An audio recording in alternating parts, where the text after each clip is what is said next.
How to start a holistic healing business. Welcome everyone, and I'm sure all of you that are listening to this would like to either start a holistic healing business or do it full time or increase your business. Now I know there's many people who have different modalities that they use, and some are just more traditional, like counseling on nutrition, what to eat, what supplements to take, while others are into the energetic healing, such as in quantum touch or the emotion code. So no matter what type of healing modality you have, believe me, stay tuned. You will find this of interest to help increase your business. So a lot of this will be centered around emotional freedom technique, EFT, but even though you use something else, just think of the area that your healing modality is beneficial and substitute those words. Okay, with that in mind, let's get started. Okay, building a thriving practice. Do you have bad breath? There are no secrets to building a thriving practice. I know because I've had both feet in the business world for over 30 years. To succeed, you don't need an MBA from a prestigious university, nor do you need to spend a mega amount of money for someone's mail order list in order to reach the people. Business success is based on attitude, common sense, and experience. There are no other ingredients. Luck has little or nothing to do with it, although some may stub their toes a bit more than others as they gain experience. I have seen people build impressive enterprises from scratch using nothing but the above ingredients, and by contrast, I have seen others handed a thriving business which collapsed on them because they ignored the obvious. Your practice is a business, and you should treat it as such, not some little game or hobby that you have on the side. Let's see. Once you realize this, your mind should be set in the right direction to work accordingly. A healing practice has, as a product, in this case a service, and it has customers, clients. It must have sales, these to prosper, or it will die on the vine. It must be promoted through advertising, including word of mouth, and to be ultimately successful, it must develop a premier presence in the marketplace. Ways to produce that premier presence. Now, does your practice have a premier presence, or is it in line with everyone else? For example, if you are a massage therapist, do you blend in with all the rest? It's important that you stand out, and we'll get more into that a bit later. Properly done, your referral sources will multiply to the point where your biggest problem will be how to tactfully say no to new prospective clients. Your professional status will increase within your community, and if you wish, you can have a national or international reputation. Think about it. You are a provider in one of the largest markets in the world, the need for growth and healing. It is a huge market and literally dwarfs the assistance available. Stated in economic terms, the demand exceeds the supply by a wide margin. You have the tools. Your marketplace is massive. There is far more business out there than you can possibly handle, and there are financially rewarding ways to service rich and poor alike. We will explore many of these later. If you are not flourishing, something is wrong. Please pardon this way of putting it, but if your paying clients aren't lined up outside your door, it is only because in the business world you have bad breath. Forgive me again for using this analogy, but the market is telling you something. So find out what is wrong and correct it. And with this series of videos, we will do just that. Only your best friend will tell you if you have bad breath.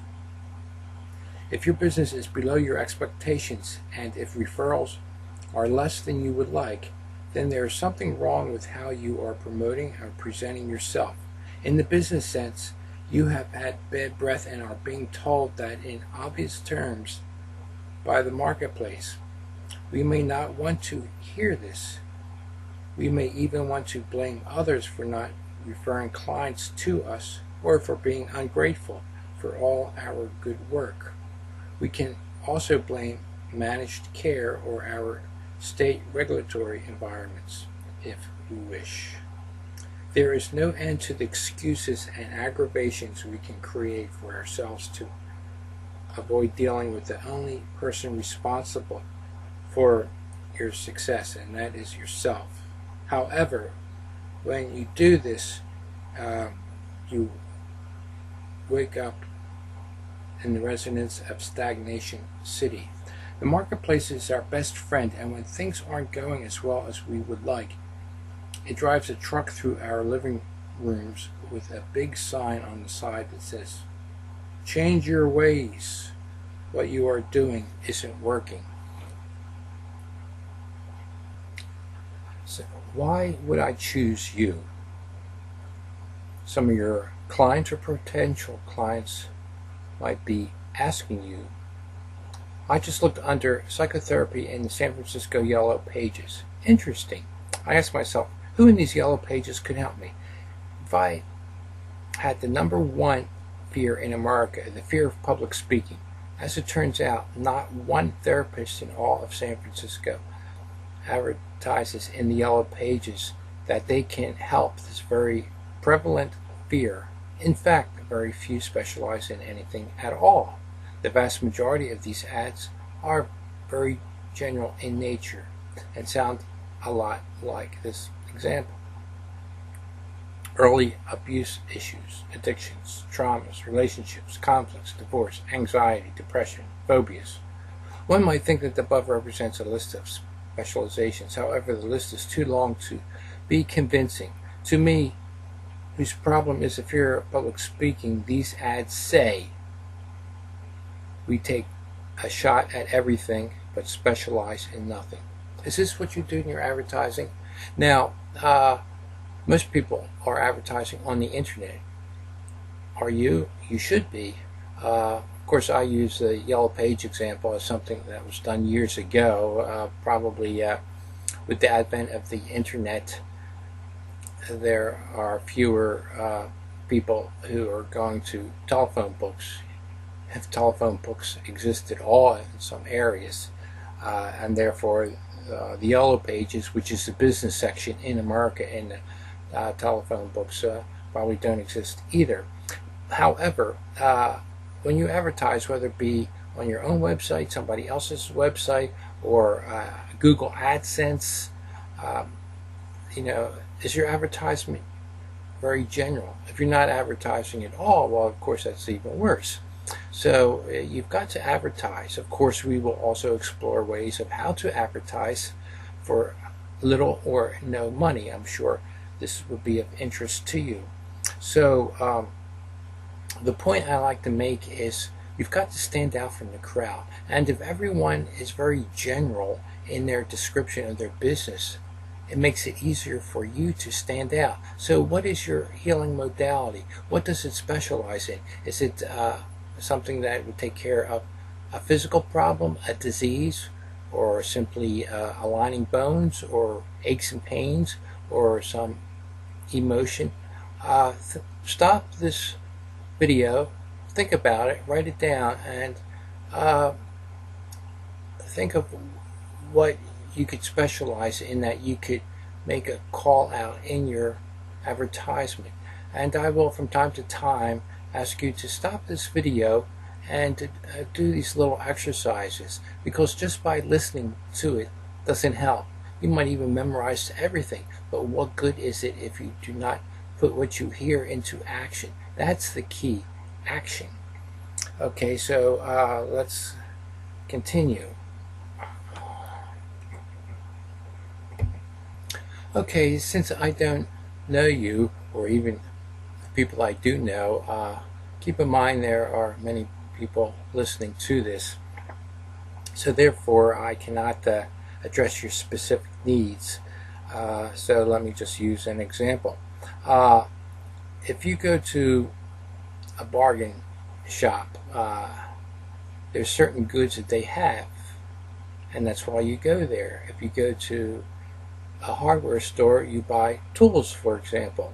If you go to a Mercedes dealership, you'll just find a Mercedes-Benz. In other words, you go to different shops for what your needs are. If someone else is selling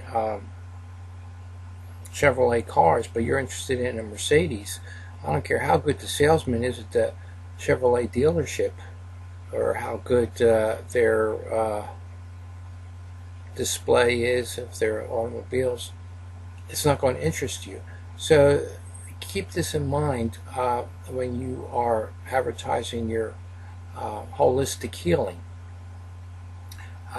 because if you emphasize what you specialize in, you'll get those clients. So don't try to get anyone and everyone who has any kind of physical and or emotional problem specializes in someone. There's a way to reach the other people that have other problems too, but we will address that in a future video.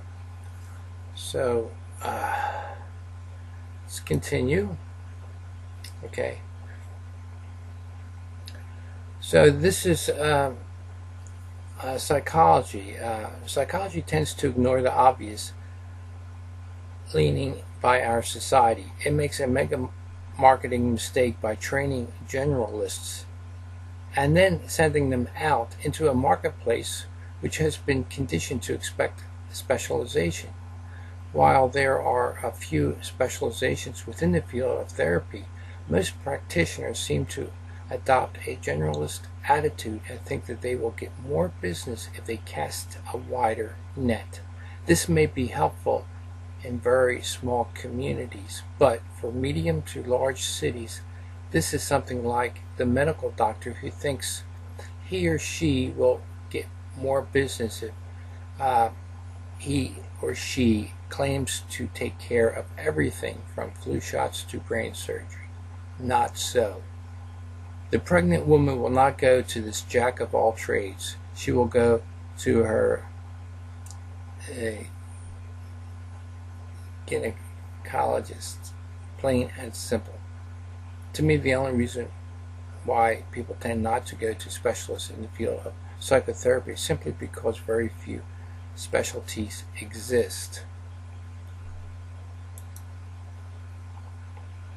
So keep this in mind, whether you have a massage therapy, nutritional, herbal, pick out something that you could address, you could point out as your specialty.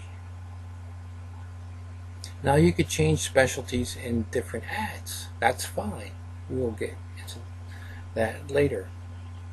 So for now, we're addressing the energy therapy called EFT, Emotional Freedom Technique. So there are a lot of things that that person can do. So if you are an EFT practitioner, you could put an ad out that says specializing in post-traumatic stress syndrome or phobias or anxiety or whatever.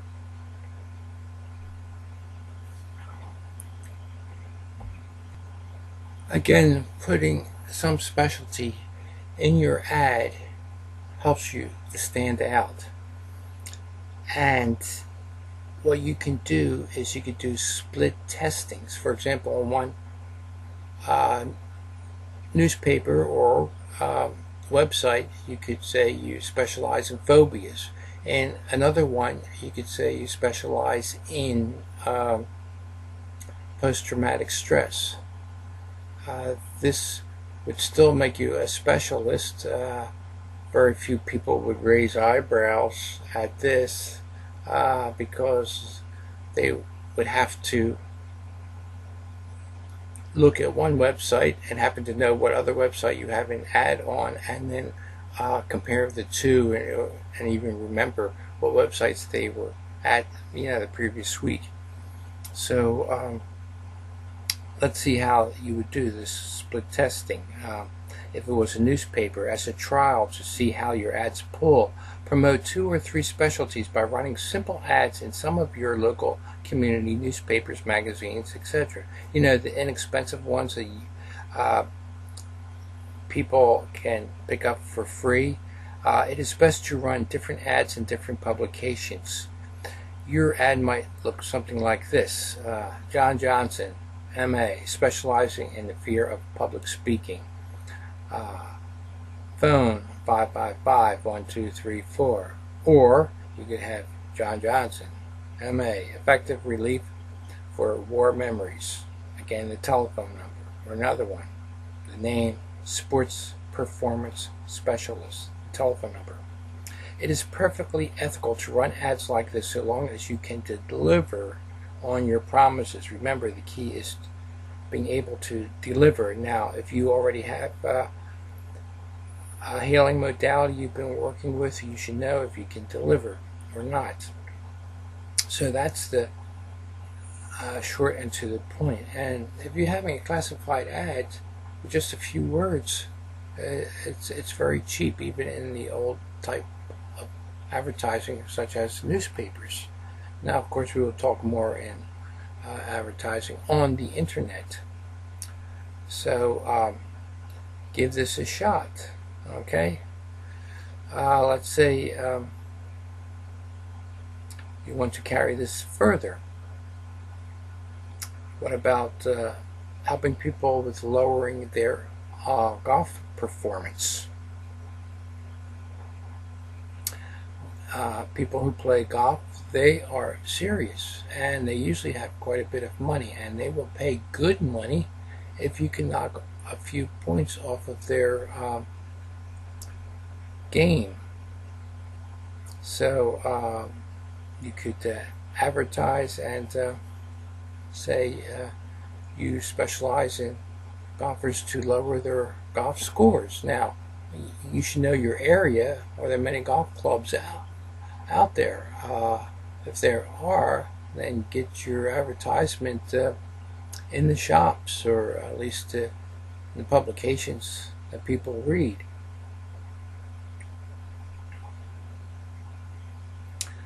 So stop this video and think of some types of business you can mark your business to.